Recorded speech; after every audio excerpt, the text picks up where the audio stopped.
اعوذ باللہ من الشیطان الرجیم بسم اللہ الرحمن الرحیم السلام علیکم ورحمۃ اللہ وبرکاتہ۔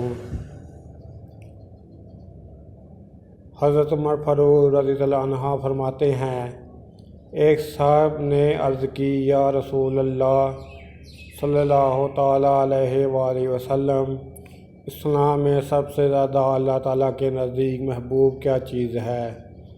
ارشاد فرمایا، وقت میں نماز پڑھنا، اور جس نے نماز چھوڑی اس کا کوئی دین نہیں، نماز دین کا ستون ہے۔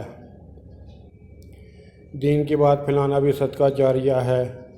میرے یوٹیوب چینل جسم نقطہ کو سبسکرائب کریں، اپنے دوستوں سے سبسکرائب کریں تاکہ میری حوصلہ افزائی ہو سکے اور میں زیادہ سے زیادہ ویڈیو اپلوڈ کر سکوں۔ اس کے علاوہ ویڈیو کے ڈسکرپشن میں درود پاک صلی اللہ علیہ وآلہ وسلم لکھا ہے، اسے بھی کم از کم 3 دفعہ ضرور پڑھ لیں۔ السلام علیکم ورحمۃ اللہ وبرکاتہ۔